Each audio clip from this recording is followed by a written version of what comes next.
Acara ini kerjasama antara Fakultas Teknik Universitas Bina Dharma dengan PUPR, dalam hal ini Jasa Konstruksi Wilayah 2 Palembang, untuk melakukan uji sertifikasi untuk mahasiswa dan alumni. Dalam hal ini sertifikasi tenaga ahli tingkat muda dan SKT untuk terampil 1. Jadi peserta ini diikuti oleh para alumni dan mahasiswa.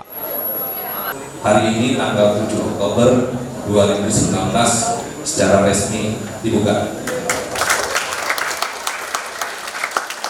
Yang di belakang tangannya nggak dapat, boleh tangan mukanya nggak dapat, tangannya jadilah.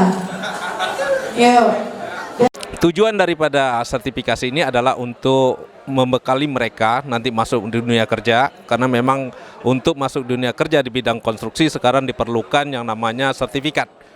Jadi sesuai dengan amanat Undang-Undang Nomor 2 Tahun 2017 bahwa setiap pekerja atau tenaga konstruksi yang bekerja di bidang konstruksi itu wajib memiliki sertifikat. Jadi mereka dengan adanya program sertifikasi ini minimal mereka dibekali oleh sertifikat untuk masuk ke dunia kerja.